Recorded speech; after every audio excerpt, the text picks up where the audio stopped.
1 y vamos a abrir nuestra Biblia por la primera carta de Juan.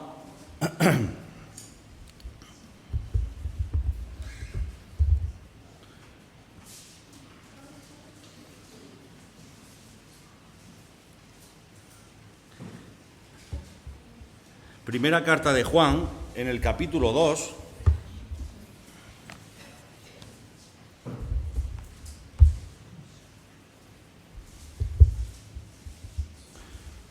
Y vamos a los versículos, vamos a ver del 15 al 17 en esta mañana. Aunque mi idea es poder compartir con vosotros 3 pasajes y lo haremos en dos sesiones. Hoy vamos a hacer la primera sesión, donde vamos a centrarnos en este pasaje y Dios mediante, creo que dentro de 2 semanas aproximadamente, según la programación que hay, compartiremos la segunda parte de este mensaje, donde veremos los otros 2 pasajes. Como veis ahí, bueno, hay una fotografía muy cargada, ¿verdad? Pone cristianismo en crisis. Y yo pensaba, no ahora, sino hace ya algún tiempo, acerca de la problemática de la Iglesia, la problemática del cristianismo en general. Y me hacía muchas preguntas, y siempre pensaba que bueno, el cristianismo parecía que las crisis que nosotros estábamos, o que yo estaba empezando a ver en cuanto al cristianismo, era algo de este tiempo. Yo pensaba, bueno, estamos en los últimos tiempos, ¿no? Ya dijo el Señor y la Biblia que en los últimos tiempos pues habrá una serie de cosas que afectarán a la Iglesia, que incluso hasta la propia fe, el Señor llegó a explicar que cuando el Hijo del Hombre venga hallará fe en la tierra, ¿no? Y yo siempre pensaba quizá en esa parte, y nunca me he planteado o nunca había pensado que no es algo nuevo. La crisis del cristianismo, aunque ahora nosotros nos llamamos cristianos porque fue el nombre que se nos puso de una manera quizá como insulto o identificativa para aquellos primeros creyentes que comenzaron a continuar con el testimonio del Señor. Hoy nosotros nos identificamos como cristianos, pero realmente las crisis ya han pasado en el pueblo de Dios. No es algo que nosotros hayamos visto ahora. Yo he puesto ahí una imagen, aparecerán los tres puntos que vamos a ver. Hoy veremos solamente el primero: crisis de identidad, crisis de propósito, crisis de la palabra. Podía haber muchos más. Yo he puesto solamente esos 3, pero seguramente si hacemos una lista encontraremos algunas más crisis que vive el pueblo de Dios. Y ahí tenemos una contraposición entre la parte izquierda y la parte derecha. Y esa es la diferenciación que vamos a ver nosotros hoy. Y es la diferenciación que vamos a ver también el próximo día. Hay una diferencia, hay una lucha, hay 2 partes, hay 2 equipos, y 2 equipos totalmente diferentes, que nada tienen que ver uno con otro. Un equipo puede atraernos más, o puede tener muchas cosas que nos pueden atraer. Otro equipo puede tener cosas que nos atraen o que nos atraen menos. Yo cuando le pregunto a mis hijas de qué equipo son, tengo 2 que son del Real Madrid y una que me ha salido del Barcelona. Y yo intento convencer a la del Barcelona de que se pase al Real Madrid, pero es imposible. Hay algo que le atrae del Barcelona. Todavía no lo he descubierto. Cuando lo descubra voy a intentar atacar todo eso, claro. Pero hay algo que le atrae del Barcelona. Quiere la camiseta del Barcelona, la equipación del Barcelona. Chiquilla, le compramos una vez la del Madrid. Bueno, tuvimos que descambiarla, se puso a llorar y no había manera de consolarla. Quería la del Barcelona. Hay cosas que nos van a atraer y otras cosas que nos van a parecer que no nos atraen, tanto en un sentido como en otro. Pero lo que vamos a ver también es que el diablo va a estar trabajando para que nuestra inclinación, casi como el trabajo que yo intento hacer con mi hija, sea para que vayamos al equipo que Él quiere. Y eso es una lucha. Y si nosotros hacemos un recorrido por las crisis del pueblo de Israel, podemos ver, o por el pueblo de Dios, antes de la Iglesia estaba el pueblo de Israel, podemos ver la cantidad de profetas que Dios tuvo que levantar para corregir cosas de su pueblo. ¿Y cómo vivían aquellos profetas, los pobres míos? Pues sufriendo, llorando. Llegó incluso a decir Jeremías, me propuse en mi corazón decir, no voy a hablar más de Dios. Porque cada vez que hablo, cada vez que anuncio el mensaje de Dios, cae sobre mí destrucción, aflicción, persecución, y no quiero hablar más de Dios, dijo Jeremías. Y él al final acabó en sus palabras diciendo, pero había en mi interior un fuego ardiente que me impedía no hablar de Dios. Tenía que hablar de Dios. Y vemos también cómo todo este problema se remonta hasta Adán. No es algo que nosotros, la Iglesia, estemos viviendo por circunstancias especiales en las que estamos viviendo ahora. Es algo que se remonta desde Adán. Ya desde Adán vemos a Caín y Abel con una diferencia donde ellos, su identidad personal era diferente. Y llegamos incluso a la Torre de Babel. Personas que habían salido de los que se salvaron del diluvio. De Noé, que era considerado varón justo delante de los ojos de Dios y temeroso de Dios. Y sus descendientes llegaron a intentar construir una torre para que Dios nunca pudiera destruirle. Y encontramos esa palabra Babel, en la que el Señor identifica aquella torre, una palabra que significa confusión. Y yo me preguntaba, ¿hay una torre de Babel en el cristianismo hoy día? ¿Tenemos una torre de Babel y no nos hemos dado cuenta? Donde cada uno construye sin saber lo que construimos o sin saber si lo que construimos está cooperando en la dirección de Dios. O vemos a nuestro hermano construyendo diferente y le decimos, vale, cada uno que construya como entienda que debe de construir. Esto no es algo que Juan va a identificar en el siglo I, porque fijaros, si no nos remontamos tan atrás, Juan está escribiendo en el siglo I. Y en el siglo I ya tiene que hacer una aclaración. Es algo que no solamente forma parte de los últimos tiempos, como decía antes, sino que forma parte de nuestra concupiscencia. Y desde que Adán entró en transgresión de pecado, esa concupiscencia que arrastramos durante todos los siglos hasta nuestros días es la que provoca esta crisis. Y va a provocar y va a plantear el enfrentamiento entre esos dos equipos, entre comillas, que están enfrentados entre sí, que nada tienen que ver uno con el otro y que Juan va a identificar aquí claramente. Aquí vamos a ver una idea central en todo en el día de hoy y en el día próximo que lo tengamos, y la idea es cómo el mundo va a trabajar para destruir a la Iglesia. Y eso es una realidad. Podréis estar más de acuerdo conmigo o no, pero es una realidad. El mundo está trabajando para destruir a la Iglesia, porque hay un príncipe, hay un capitán del equipo, hay un entrenador que es el príncipe de este mundo. Y él trabaja para destruir a la Iglesia, para destruir al otro equipo. ¿Verdad? Yo me acordaba de esto es como el chiste ese del equipo del Lepe que fue a enfrentarse contra el Manchester United. Claro, ¿tú cómo ganas un partido? Si el otro equipo no está, gana, ¿verdad? Tú no tienes a nadie que te rivalice. Y dice que fue el equipo del Lepe allí a Manchester. Bueno, eso fue un acontecimiento, tú verás, el equipo del Lepe contra el Manchester United, un acontecimiento espectacular. Y cuando llegó allí, había una niebla impresionante.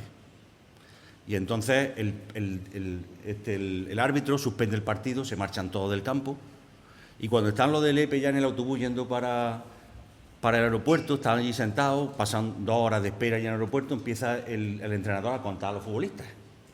Uno, dos, dice, nos falta uno. ¿Quién falta? El portero. Pues, ¿quién ha avisado al portero? Yo no le he avisado. ¿Habéis visto al portero? Yo no. Otra vez para el campo. Y llegan al campo, todavía estaba la niebla esta de Londres que hay, bueno, ayer sería en Manchester, y estaba el portero así. Y ya le dice, hombre, ¿qué haces aquí? Que ya nos hemos ido todos y tal. Dice, ya me parecía a mí que estábamos dominando mucho, ¿eh? Claro, no estaba el equipo, ¿no? Eso es un chiste, pero eso es lo que pretende el diablo, quitar el equipo directamente. Si consigue destruir al otro equipo, pues el partido lo tiene casi ganado, ¿verdad? El mundo va a favorecer que 3 aspectos esenciales para la Iglesia entren en crisis. Como he dicho, posiblemente tenemos más aspectos esenciales, pero hay 3 que son muy esenciales. Y que si el diablo consigue, a través del mundo, que puedan perjudicar a esos aspectos esenciales, que esos aspectos esenciales entren en crisis, entonces nuestra identidad como hijos de Dios, la palabra como fuente de verdad y nuestro propósito como nación santa son minados por el mundo, entonces tenemos un problema de crisis del cristianismo. Y vamos a ver, pon la número 2, por favor. Vamos a ver estos 3 aspectos en 3 pasajes, pero vamos a centrarnos hoy en el primero, que es en 1 de Juan, capítulo 2, versículos 15 al 17. Y dice ahí el texto: no améis al mundo, ni las cosas que están en el mundo. Si alguno ama al mundo, el amor del Padre no está en él. Porque todo lo que hay en el mundo, los deseos de la carne, los deseos de los ojos y la vanagloria de la vida, no proviene del Padre, sino del mundo. Y el mundo pasa y sus deseos, pero el que hace la voluntad de Dios permanece para siempre. Yo he puesto ahí crisis de identidad, ¿vale? Ahí tenemos a la izquierda un equipo y a la derecha tenemos otro. Y tenemos un problema de identidad, porque me gustan las 2 cosas. Hay cosas en el lado izquierdo que me gustan. Hay cosas en el lado izquierdo que considero que no son tan malas. Y hay cosas en el lado derecho que también me gustan. Pero hay una línea de separación entre ambas. No son lo mismo. Las cosas de la izquierda no están en la derecha. Y las cosas de la derecha no están en la izquierda. Y tenemos una crisis de identidad. Y para la psicología moderna, una crisis de identidad es un periodo de incertidumbre. Es un periodo de confusión en el que una persona, dicen los psicólogos, pone en duda su sentido de sí misma. Ese proceso implica una reevaluación profunda de nuestras creencias, nuestras metas, nuestros valores y el papel en la sociedad, el papel que ocupamos nosotros en la sociedad. Es decir, según la psicología, todo lo que nos define como personas. Por lo tanto, para la psicología, una crisis de identidad es una crisis de lo que te define como persona. Y hay personas que tienen esta crisis de identidad y los psicólogos tienen que tratar con ella. Pero una crisis de identidad cristiana, ¿puede existir eso? ¿Podemos tener eso? ¿Qué es lo que nos define? Porque al final, lo que hemos visto, que todo lo que define a una persona, su identidad como persona, cuando entra en crisis, no sabe muy bien dónde se encuentra y cómo nos encontramos nosotros, qué es lo que nos define. Cuando escribimos un currículum, ¿qué es lo que hacemos? ¿Habéis hecho alguna vez un currículum? A mí me han pedido algunas veces que haga un currículum. ¿Me puedo hacer un currículum? Digo, sí, te lo puedo hacer. Me siento y digo, bueno, pero vente aquí conmigo, ¿no? Dice, no, házmelo tú. Digo, pero ¿yo cómo te lo voy a hacer? Tendrás que decirme tú lo que eres, ¿no? ¿Quién eres? Lo que sabes hacer. ¿Yo cómo voy a poner lo que...? Yo puedo tener una imagen de ti, pero no puedo decirte lo que eres, me lo tienes que decir tú y ponerlo en el currículum. Y cuando alguien manda un currículum a una empresa, la empresa va a comprobar después que eres lo que dices, que no estás engañando. Si tú vas, hay muchos trabajos que se demuestran muy fácil, ¿no? Vas a una empresa de construcción y cuando yo trabajaba en la empresa, venía alguien, vengo a pedir trabajo, vale. ¿Qué eres? Pues yo soy oficial de primera, ¿vale? Eso no hay título ninguno, me lo está diciendo él. Yo me lo creo, no voy a dejar de creérmelo. Y lo contratamos como oficial de primera y lo ponemos en el puesto de oficial de primera. Y yo un día le pregunté a mi jefe, oye, ¿qué ha pasado con esta persona que vino el otro día? Dice, esta persona, dice, ni peón es. Pero había dicho que era oficial de primera. Sí, cuando lo hemos visto trabajar, no sabe ni poner ladrillo. O los pone mal. No es un oficial de primera. Se ve lo que es. Y hay un profesor también de historia que me pidió, oye Ismael, ¿tú podrías explicarme lo que creéis vosotros? ¿O quiénes sois vosotros, los protestantes? Ah, pues mira, sí. Quiero que vengas tú a explicárselo a mis alumnos. Y entonces yo en ese momento le expliqué, no, nosotros no tenemos imágenes. Dice, no, si eso ya lo sé. Ah, ¿lo sabes? Sí, eso lo tenemos en el libro. Nosotros sabemos lo que vosotros lo que creéis y lo que no creéis. Eso no es lo que yo quiero que tú le expliques a los alumnos. Yo quiero que tú le expliques a los alumnos, desde tú que perteneces a una iglesia evangélica, quiénes sois. No lo que ya sabemos, porque lo sabemos, está escrito en los libros. Yo ya sé, me dijo a mí, yo ya sé lo que tú crees y todas las cosas. Yo sé que crees en la Trinidad, que no tiene imágenes, que no tenía María. Yo sé todas esas cosas. Quiero que me digas, y ahí tenemos un problema. Porque claro, ¿qué le digo? ¿Le digo desde mi perspectiva de asamblea de hermanos? ¿Le hablo de manera genérica? ¿Le digo la cantidad de denominaciones diferentes que hay? ¿Y lo que cada uno piensa? ¿Y cómo cada uno hace las cosas? ¿Le digo esas cosas? ¿O qué le digo? Si lo básico ya lo sabía. Fijaros que el diablo ha conseguido eso. El diablo ha conseguido ya eso. Hace tiempo que dividió a la iglesia cristiana. Hace tiempo. ¿Recordáis aquellos 12 espías que fueron enviados a explorar la tierra prometida? Si vamos al texto, nos dice que le dieron unas instrucciones concretas. Dios dijo unas instrucciones concretas a Moisés y Moisés se las trasladó a los espías, que vieran si las ciudades tan fortificadas, cómo era el alimento, si había árboles, si no había árboles, tal. Vale. Unas instrucciones concretas de observación y que volvieran con esa información. Y ellos hicieron esa labor y volvieron con esa información. Bueno, ¿y dónde está el problema? ¿Qué pasó después? Porque después pasaron cosas malas, ¿verdad? Estuvieron 40 años dando vueltas por el desierto. Hubo una imagen de asustar a todo el pueblo y todo el pueblo votando que más vale le hubiera sido morir en el desierto. ¿Dios se equivocó? ¿Se equivocó Dios enviando a esos espías?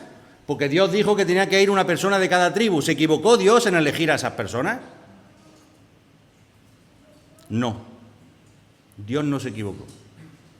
¿Sabéis lo que pasó? Que ellos dieron su opinión. Eso fue lo que pasó. 10 de los espías dieron su opinión. No podemos con esa gente. Nos van a matar. Es imposible conquistar esta tierra. Dieron su opinión. Y solamente 2 de ellos, Josué y Caleb, no dieron su opinión. Dijeron, si Dios nos ha dicho que esta tierra es nuestra, esta tierra es nuestra. No era problema de que Dios se equivocara, sino que ellos dieron su opinión y el resultado fue consecuencias desastrosas. La palabra de Dios es el currículum del creyente. ¿Dónde está nuestro currículum que nos dice lo que somos? O por lo menos cómo deberíamos de ser. Lo que define nuestra identidad. Pero ¿qué pasa cuando nuestras opiniones sobre ella van a desvirtuar nuestra identidad? ¿Qué has hecho con tu currículum? Con el que el Señor te ha entregado. ¿Qué identidad tienes? Y este pasaje que hemos leído es un pasaje incisivo. Es un pasaje claro y es un pasaje duro. Duro para nosotros como hijos de Dios y seres humanos, porque no hemos dejado de ser seres humanos, aunque somos hijos de Dios. Y por eso es duro para nosotros. Y es curioso que señala el mundo, Juan, y las cosas que están en el mundo, porque es ahí donde se encuentra el punto débil que va a utilizar Satanás para desvirtuar nuestra identidad. No es el mundo como algo etéreo, sino que es el mundo y las cosas que están en el mundo. ¿Recordáis la oración del Señor en Juan 17? Cuando el Señor allí en los versículos 14 al 16 le dice al Padre: yo les he dado tu palabra. Y el mundo los aborreció. Y yo siempre pensaba en esta frase: ¿por haberle dado tu palabra? Sí, por haberle dado tu palabra. Porque yo los he hecho de esta parte.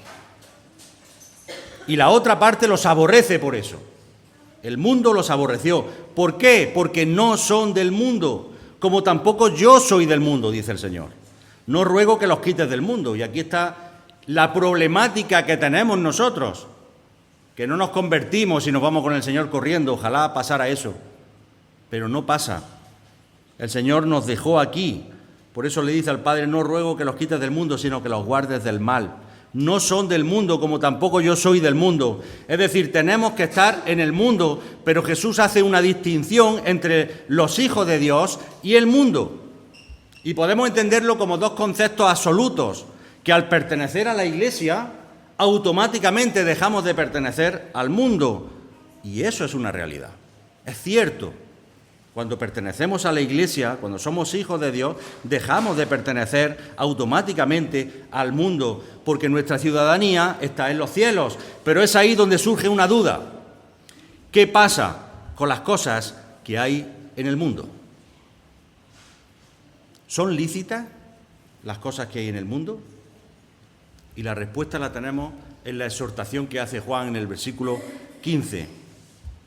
Y Juan, como hemos leído, no améis al mundo ni las cosas que están en el mundo. Si alguno ama al mundo, el amor del Padre no está en él. Nos está diciendo que el mundo y las cosas del mundo no son de Dios, no proceden de Él. Nada,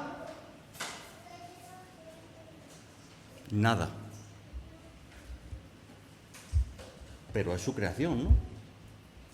¿Verdad? No es la creación de Dios. Porque claro, en el mundo hay muchas cosas. Ahí son todas cosas malas. Éxito, poder, apariencia, bueno, eso ya sabemos que eso lo tenemos claro. Pero en el mundo hay muchas cosas. Nada. Aun siendo su creación, porque es una creación contaminada completamente por el pecado.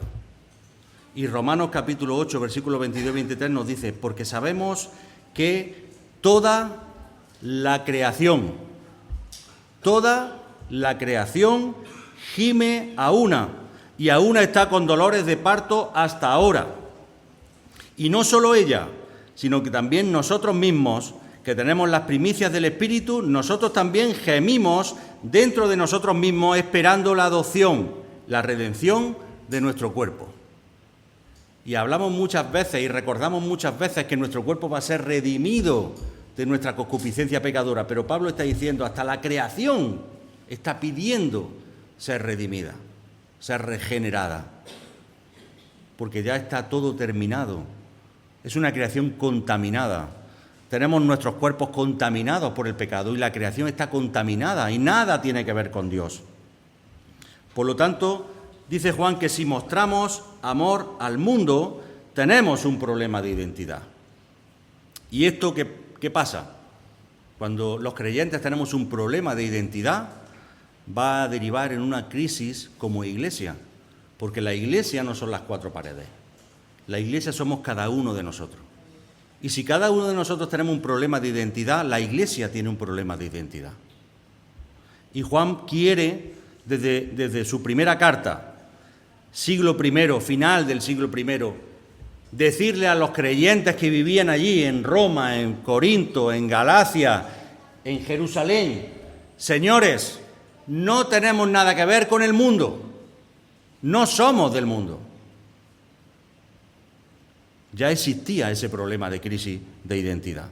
Y Juan, al comparar el amor de Dios con el amor del mundo, quiere que nos demos cuenta si nuestra relación con el mundo es una relación correcta. Él compara para que nosotros nos examinemos. ¿Nuestra relación con el mundo es una relación correcta? ¿Es una relación que no entra en conflicto con nuestra relación con Dios? Y como nosotros también vemos a lo largo de la Escritura, cuando se habla de conceptos fundamentales, como en este caso el amor, que está utilizando aquí Juan, el que ama al mundo, el amor de Dios no está en él, utiliza conceptos muy fundamentales, muy poderosos, muy esenciales, como cristianos. Este mandato no admite, como se suele decir muchas veces, medias tintas. Es un mandato que no admite justificaciones. Pero a ver, tampoco, ¿no? Estamos hablando de algo importantísimo como el amor de Dios. Estamos hablando de algo tan importante como a quién amas. Y eso no admite justificaciones. O amas o no amas. No hay amo pero, o amo un poquillo, pero no todo. O estás, o eres, o no eres. Y Juan, utilizando este imperativo, un imperativo en tiempo presente, Juan quiere ser muy claro. No deja lugar a otras posibilidades. Si amamos al mundo o amamos las cosas que están en el mundo, dice Juan, el amor del Padre no está en nosotros. Punto, le faltó decir. Yo cuando leía la carta de Juan, siempre me habían explicado, Juan es el apóstol del amor. Yo leo la primera carta de Juan y os puedo asegurar que más duro que es Juan hablando, yo creo que hoy día no hay predicadores tan claros y tan duros como Juan. Es impresionante, te está diciendo que si amas al mundo, el amor de Dios no está en ti. Y ahora medita sobre eso. El amor del Padre, como dice Juan, no está en nosotros. Y es aquí cuando tenemos que concretar qué es la expresión mundo. ¿A qué se refiere la expresión mundo?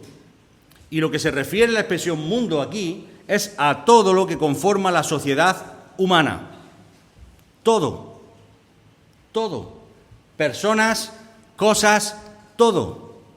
Filosofías, morales, éticas, sociales, todo. Eso es el mundo. Es todo lo que nos rodea.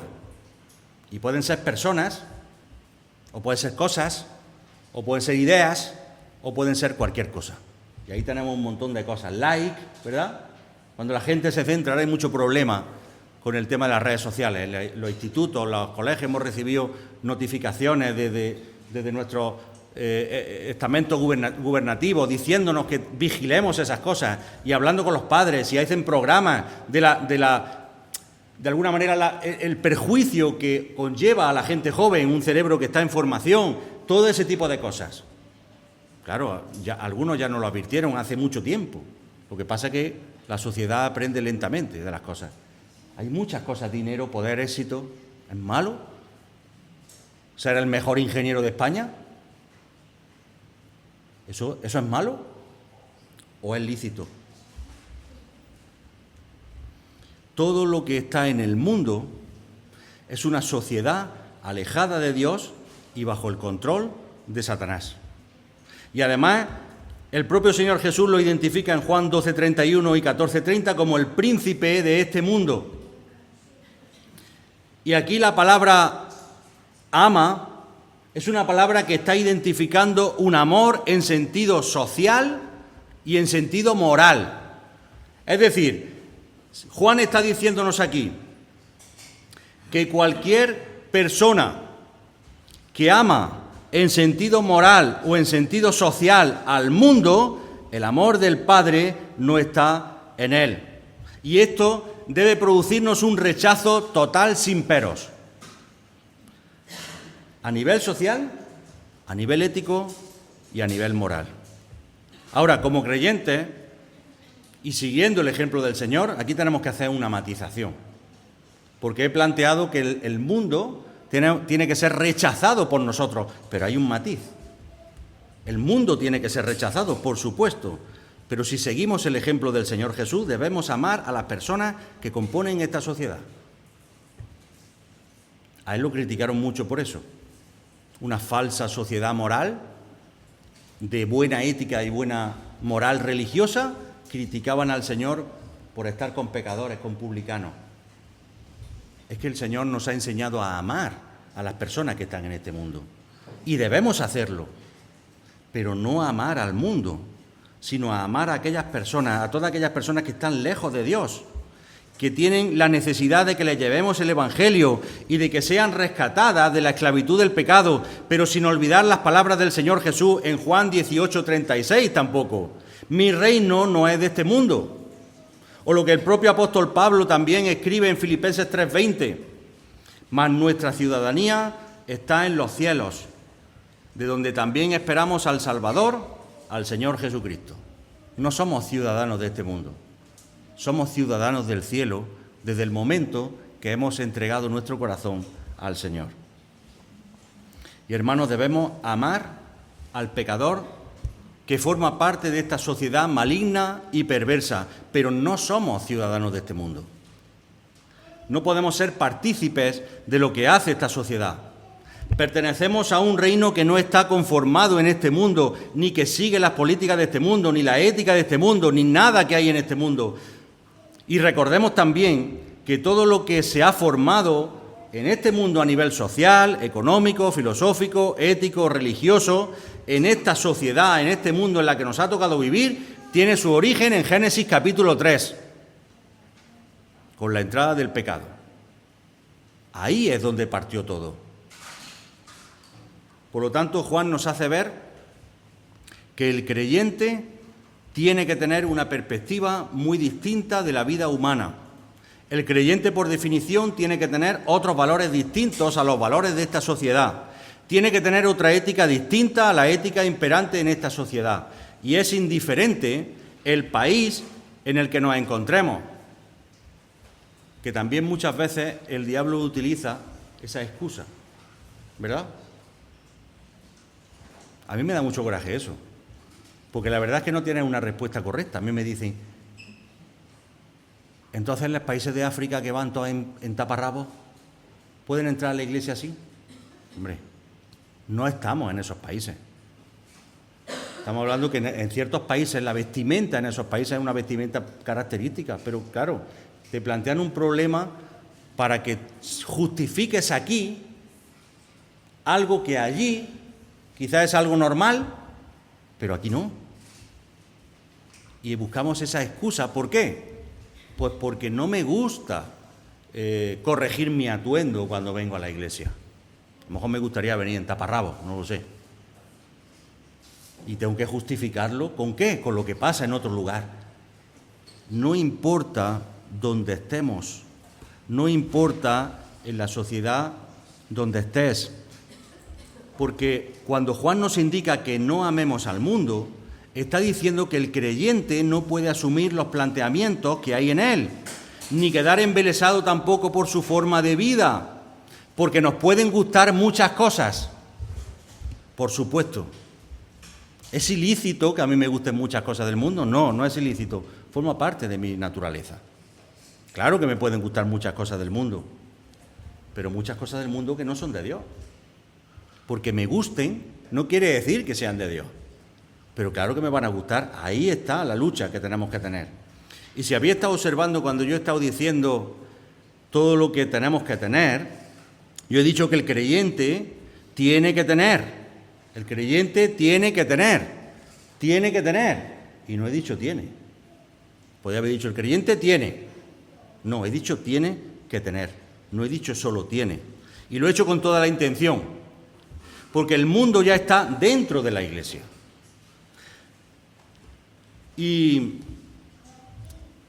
no es una utopía, no es algo que predicamos solamente. Podemos decir, bueno, el mundo ha entrado en la iglesia. No es una utopía, es una realidad. Y si no estás de acuerdo conmigo en esta realidad, que puedes no estar de acuerdo conmigo, te invito a que hagas una lista con todo lo que la sociedad ve bien. Y todo no solamente que lo ve bien, sino que lo fomenta en la sociedad que estamos aquí en España, por ejemplo. Y lo que dice la Biblia al respecto de esas cosas. Y luego lo comparas con la iglesia de hoy. Coges esa lista y ves lo que en la iglesia de hoy a nivel general haya de esa lista. y te darás cuenta si el mundo ha entrado o no ha entrado en la Iglesia. En la última parte del versículo 15, Juan es claro con este aspecto, en el que vivir amando al mundo, sea en todos sus términos o en parte de ellos, es colocarnos en una posición distante respecto del Señor y de su salvación. Y he dicho una frase bastante fina, distante. Juan va a utilizar una frase mucho más contundente.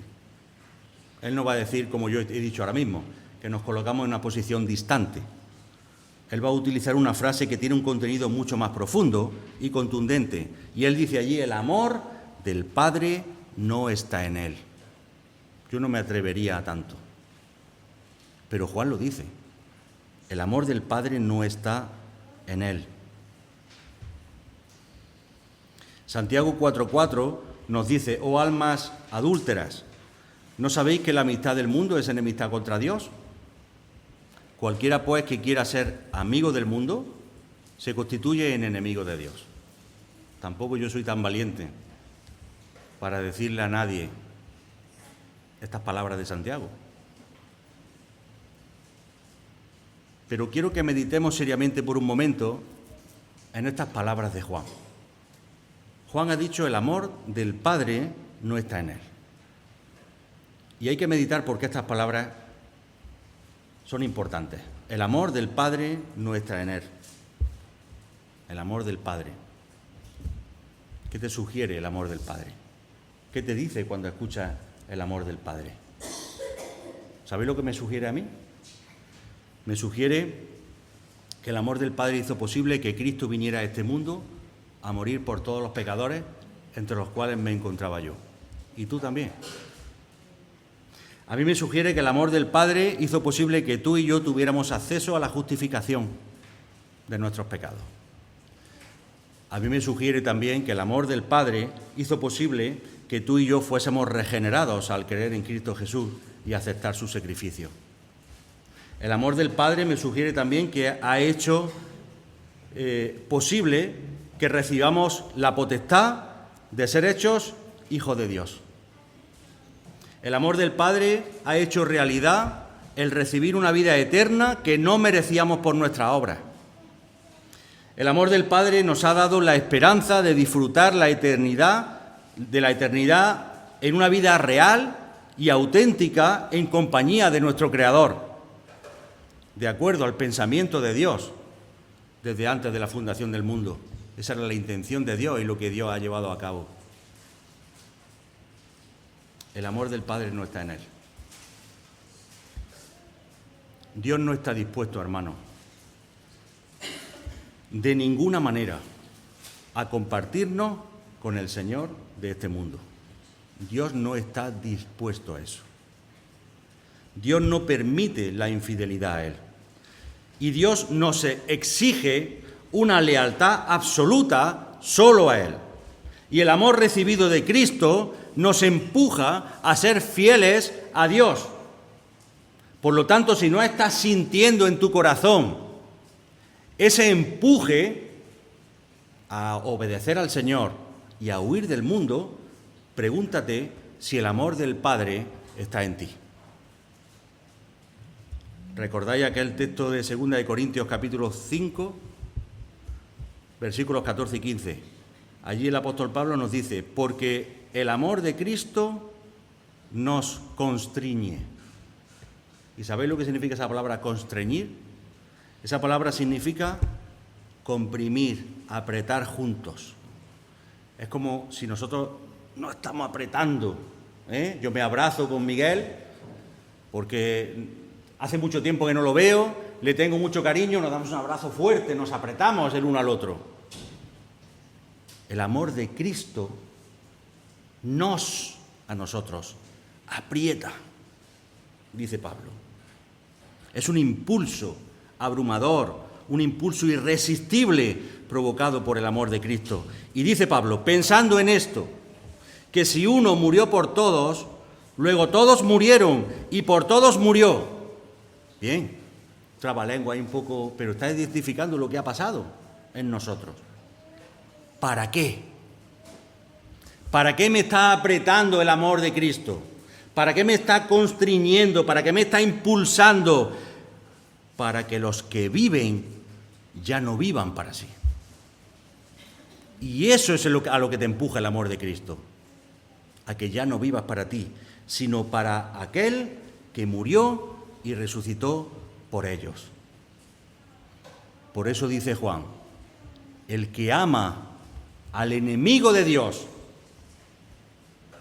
el amor de Dios no está en él. Y he mezclado Juan con Santiago. Si eres amigo del mundo, eres enemigo de Dios. Porque el amor de Cristo te empuja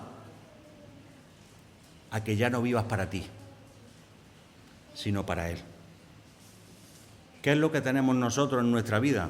Deseos, ambiciones, amores, cosas que nos atraen. Eso es todo lo nuestro. El amor de Cristo te empuja para que te alejes de eso y te acerques al Señor. Y el versículo 16, que hemos leído antes, porque todo lo que hay en el mundo, los deseos de la carne, los deseos de los ojos y la vanagloria de la vida, no proceden del Padre, sino del mundo. Hay una interpretación evidente en este versículo que se desprende de estas palabras de Juan, y es que todo lo que hay en el mundo nos va a atraer, no nos va a rechazar. No es una repulsa natural, al revés, es una atracción natural. Todo lo que hay en el mundo nos atrae.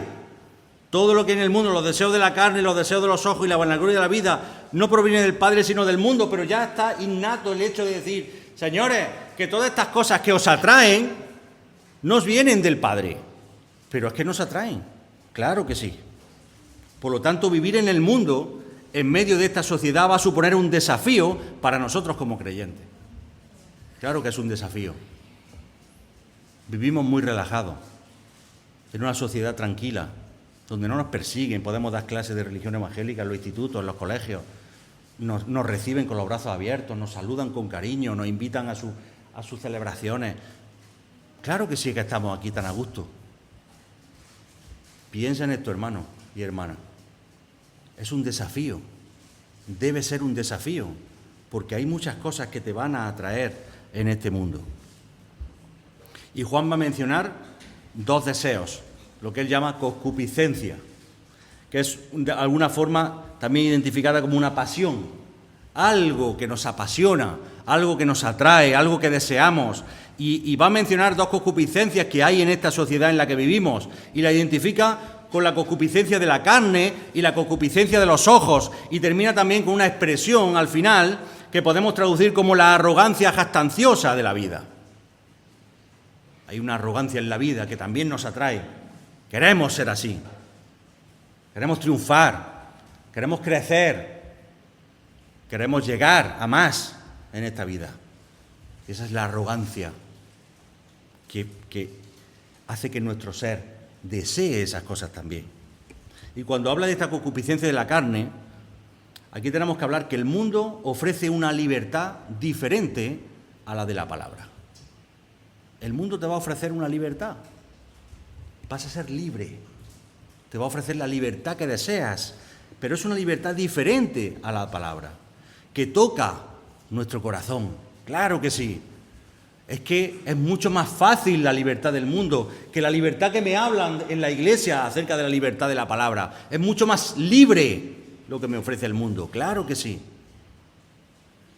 El mundo te ofrece la libertad que tu corazón desea. Y el mundo produce un rechazo a la palabra, mostrando una falta de libertad en ella. Por eso la gente no desea la palabra de Dios. Desea la libertad del mundo. Y eso es una lucha, un desafío que tenemos nosotros como creyentes también. Porque Juan está hablando a creyentes, no está hablando a inconversos. Y tenemos también la concupiscencia de los ojos que menciona Juan. Es decir, el mundo nos hace desear ser como ellos. Nos muestra un panorama de perfección irreal, una felicidad irreal, pero nos está mostrando eso, aunque es falsa.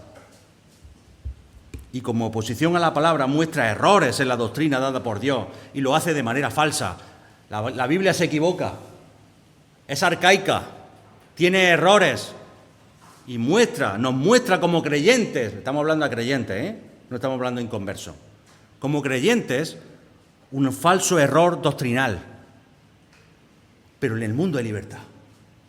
Yo te ofrezco la libertad. Mírala con tus ojos. Está aquí. Así eres feliz. Y te muestra una falsa error en la palabra para hacernos desear ser como ellos e imitar también sus planteamientos, desear sus esquemas de vida. ¿Cuántas actitudes e ideologías del mundo ha copiado la Iglesia ya? Me preguntaba yo. Vamos a hacer una lista también y la comparamos con la Iglesia. ¿Cuántos planteamientos que para el mundo son normales y te los reviste como libertad y felicidad y la auténtica bendición para el ser humano ha copiado la Iglesia? Porque según el mundo, lo que dice la Biblia es una maldición para el ser humano. Es lo arcaico, lo antiguo, lo que no vale. Pero como decía antes, esto no es nuevo.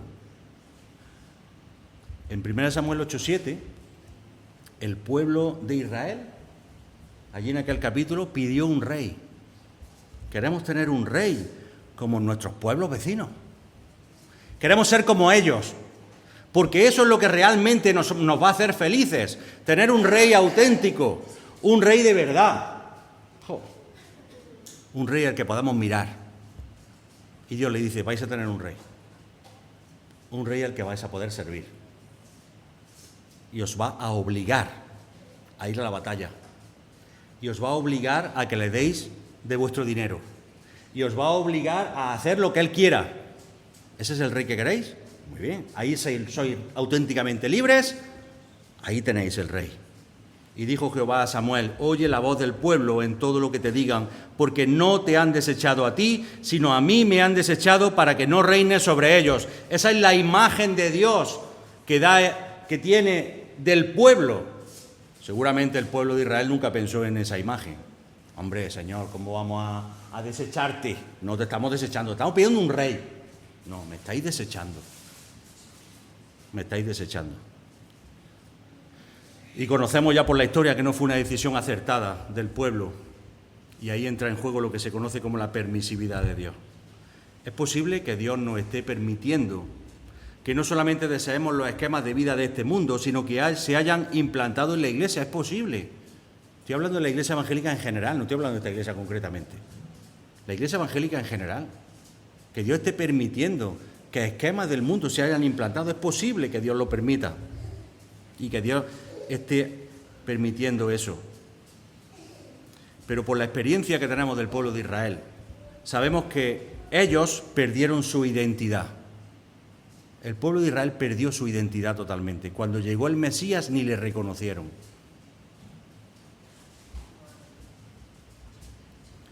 Perdió su identidad y el final no fue bueno. Pero quiero que notemos una diferencia también con respecto a estas expresiones de concupiscencia que se mencionan aquí, porque es importante que notemos esta diferencia. En Santiago 1:13 al 14 nos dice, cuando alguno es tentado, no diga que es tentado de parte de Dios, sino porque Dios no puede ser tentado por el mal, ni Él tienta a nadie, sino que cada uno es tentado cuando de su propia concupiscencia es atraído y seducido. Y ahí se menciona la palabra concupiscencia como algo que forma parte de nuestro ser, nuestra propia concupiscencia. En cambio, el texto de Primera de Juan nos habla de la concupiscencia que hay en el mundo. Son dos concupiscencias, ya parece que son diferentes. Ambas proceden de la caída de Adán y Eva. Cada uno de nosotros, es decir, tenemos nuestros propios deseos, que son deseos contrarios a Dios. Y el mundo, la sociedad que nos rodea, nos ofrece también un abanico de pasiones contrarias a Dios. Y ahí tenemos dos puntos importantes a favor del diablo. Nuestros propios deseos y el abanico que nos ofrece este mundo. Y cuando en la sociedad que vivimos concuerdan nuestra concupiscencia y la concupiscencia ofrecida por el mundo, ¿qué pasa? Nos encontramos con un desafío. Cuando esas dos concupiscencias concuerdan, es cuando decimos, alguien nos invita a comer a su casa y nos trae el postre, ¿verdad? Mira, sé que te gusta esto. Buah, y decimos, aquí por lo menos en Linares se decía así, ¿no? Me has dado en la Y, ¿no? No sé si había utilizado, ¿no? Vamos, ya esto ya me has dado en el punto clave. Porque ha concordado tu deseo con lo que te ofrecen. Eso es lo que sucede aquí. Hay una concupiscencia interior nuestra y una concupiscencia del mundo. Y cuando eso concuerda, tenemos un desafío interno. ¿Qué hacemos como creyentes? ¿Qué hacemos ante eso? Si cedemos a que esas dos concupiscencias se unan, estaremos colaborando a dos cosas. Por un lado, estaremos entregando nuestro corazón al mundo. Y por otro lado, estaremos contribuyendo a que esta sociedad controlada por el maligno penetre dentro de los muros de la Iglesia Santa de Dios, de la cual pertenecemos nosotros. Y esto es serio y no es fácil, porque vamos a tener que luchar contra nuestra propia concupiscencia para evitar que se alinee con la concupiscencia existente en el mundo y nos haga caer en la infidelidad al Señor. Y aunque nos cueste, hermanos, a renunciar a cosas que nos agradan, no podemos permitirlo. Te van a agradar. Piensa en esto, te van a agradar. No es algo que te desagrade, te va a agradar. Pero no podemos permitirlo. La fe en Dios, la verdad de su palabra no cambia. Es inalterable a lo largo de los siglos y lo vemos en toda la Escritura. La sociedad que impera en el mundo de hoy es una sociedad cambiante, que ha cambiado a lo largo de la historia. Ya no tenemos nobles ni derecho de pernada. Ahora tenemos otra sociedad. Pero la Biblia ha pasado por todas esas sociedades y sigue siendo la misma. Esta sociedad es una sociedad cambiante. Y es posible que muchas cosas que hay en la sociedad actual, no en la pasada, en esta, en la que está viviendo, porque nosotros hemos visto transiciones, muchos de nosotros somos mayores, hemos visto transiciones de esta propia sociedad, cuando antes decíamos antes qué mal se vivía, cuántas limitaciones, ahora tenemos libertad, claro que sí. A lo mejor lo que tienes en esta sociedad actual te gusta, te sientes identificado con ella, pero ahí está nuestra lucha por mantenernos fieles al Señor y fieles a su mensaje.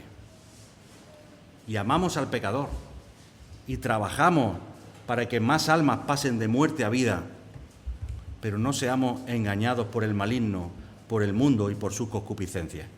Y Juan termina este versículo 16 hablando acerca de la arrogancia de la vida.